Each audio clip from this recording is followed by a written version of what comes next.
All right, so while we're talking about abortion, I guess. So again, I want to remind everybody, Republicans, so-called Republican states in this country, want to force anyone who's pregnant to become a slave after a certain amount of time, whether it be 15 weeks, 8 weeks, 6 weeks, 24 weeks, whatever it is. Whatever the week threshold is, you become a slave. The government tells you what you're allowed to do, what you're not allowed to do. The government says you have to do this or that or whatever. You can't get health care. You're not allowed to, do all this kind of stuff. You just become an object owned by the U.S. government or whatever local state that is. Abortion laws are, abortion restrictions, I should say.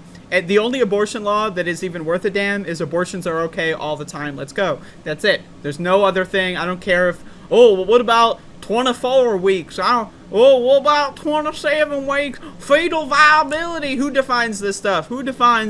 Come on now. Anyway. But how do these abortion bans actually affect people? Well, here's the story. Louisiana woman carrying a skull-less fetus forced to travel to New York for an abortion. An expectant Louisiana woman who is carrying a skull-less fetus that would die within a short time from birth ultimately traveled 1,400 miles to New York City to terminate her pregnancy after her local hospital denied her an abortion amid uncertainty over the procedure's legality. Nancy Davis, 36, told The Guardian that she had her pregnancy terminated on 1 September after traveling from her hometown of Baton Rouge to a clinic in Manhattan whose staff had agreed to complete the procedure. Davis's trek was necessary because Louisiana has outlawed abortion with very few exceptions after the U.S. Supreme Court's decision in June to eliminate federal abortion rights, which were established by its 1973 Roe v. Wade ruling. New York is among the states where abortion remains legal. Davis was about 10 weeks pregnant in late July when an ultrasound at a woman's hospital in Baton Rouge, Louisiana's capital, showed that her fetus was missing the top of its skull, a rare but fatal condition known as acrania that kills babies within days and sometimes minutes of birth. Louisiana's abortion ban contains a general exception for fetuses that cannot survive outside the mother's womb, and the law's author, State Senator Katrina Jackson, has insisted that Davis could have legally obtained an abortion without having to go across the country. But Louisiana's list of conditions justifying an exemption from the state's abortion ban did not explicitly include acrania. So again, what happens here is the doctor has to say, is it worth it that I have to go to court for 2, maybe 3, sometimes 4 or 5 years if it gets appealed all the way up the chain? Is it worth going to court for 2, 3 years to save this woman's life? Right? And the doctor is going to say no. Now, you might find a doctor who's willing to do that. But most doctors are going to say no. They're going to tell you, just go to New York, go to wherever, and they're going to do what they can. But again, this is why the exemptions for rape, incest, life of the mother, life of the fetus, fetal viability, like all of it means nothing. It means fucking nothing. It's a bunch of vague nonsense. And you bet your sweet ass motherfucking bippy that if this abortion were done in Baton Rouge, that doctor would be on trial. A prosecutor's going to try to make their name, get in the headlines. Oh, look at this local DA who's going to, and then it's just going to be years and years of legal battles. It's going to destroy everyone involved's life. Basically, I would have to carry my baby to bury my baby, Davis has previously said. After Davis spoke out in the media about her ordeal, more than 1,000 people donated nearly $40,000 to an online GoFundMe campaign for Davis to travel to a state where it was certain that she could legally get an abortion. She had initially planned to go to North Carolina, but during a brief telephone conversation on Tuesday, she said she ended up going to a Planned Parenthood facility in Manhattan.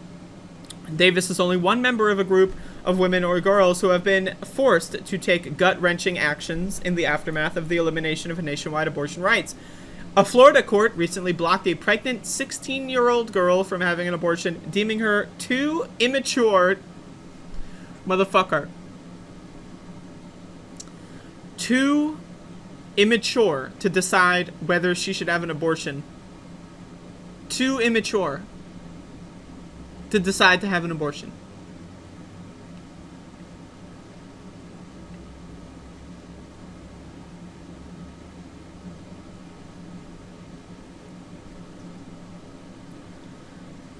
You're not too immature to have a kid. Too immature to have an abortion. Very mature to have a child. That's the world we live in.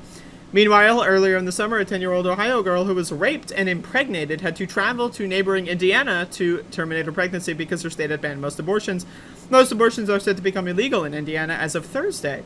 Davis appeared outside of Louisiana's Capitol building in late August alongside civil rights attorney Ben Crump and called on the state's lawmakers to at least clarify the wording of their abortion ban, if not repeal it entirely, so that no one else would have to endure what she has. Crump said Davis, who was raising a daughter and 2 stepchildren with her partner, suffered, quote, unspeakable pain, emotional damage, and physical risk because of a poorly worded law. Lawmakers, Crump added, replaced care with confusion, privacy with politics, and options with ideology. For her part, Davis said, this was not fair to me, and it should not happen to any other woman. So, there you go. Good country. We got a really good country going on here. The US of A. Love it.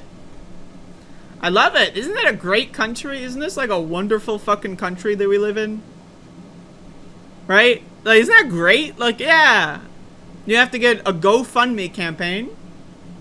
And, you know, we read a lot of these stories of people that successfully get a GoFundMe and travel somewhere for healthcare. What about the people that get like $20 in their GoFundMe? And they're fucked. Right? Not everyone can get $40K in a GoFundMe. Some people get $40 in a GoFundMe. Some people get $200. Which is great in the short term. You know, maybe it'll help with some food or something, right? But it's not going to help you get what you need. It's, you know, again, it's a crazy fucking country. We live in a fucking Looney Tunes country. Crazy ass shit. Crazy ass shit. Now, again, I say this sincerely. Anybody that and I say this like with complete 100%, right? Anyone that is in favor of any abortion restriction is a crazy psychopath, and we need to get rid of these people out of our society, whether that be throw them into insane asylums, straitjackets for all of them, throw them off to an island somewhere, you know, like, you know, whether, you know, deport them, I don't care, right? If you are against providing only certain people with healthcare, guess what? Fuck you, get the fuck out. That's how I feel. These Republicans need to fuck the fuck off. It's that simple. So, there you go. Fuck them.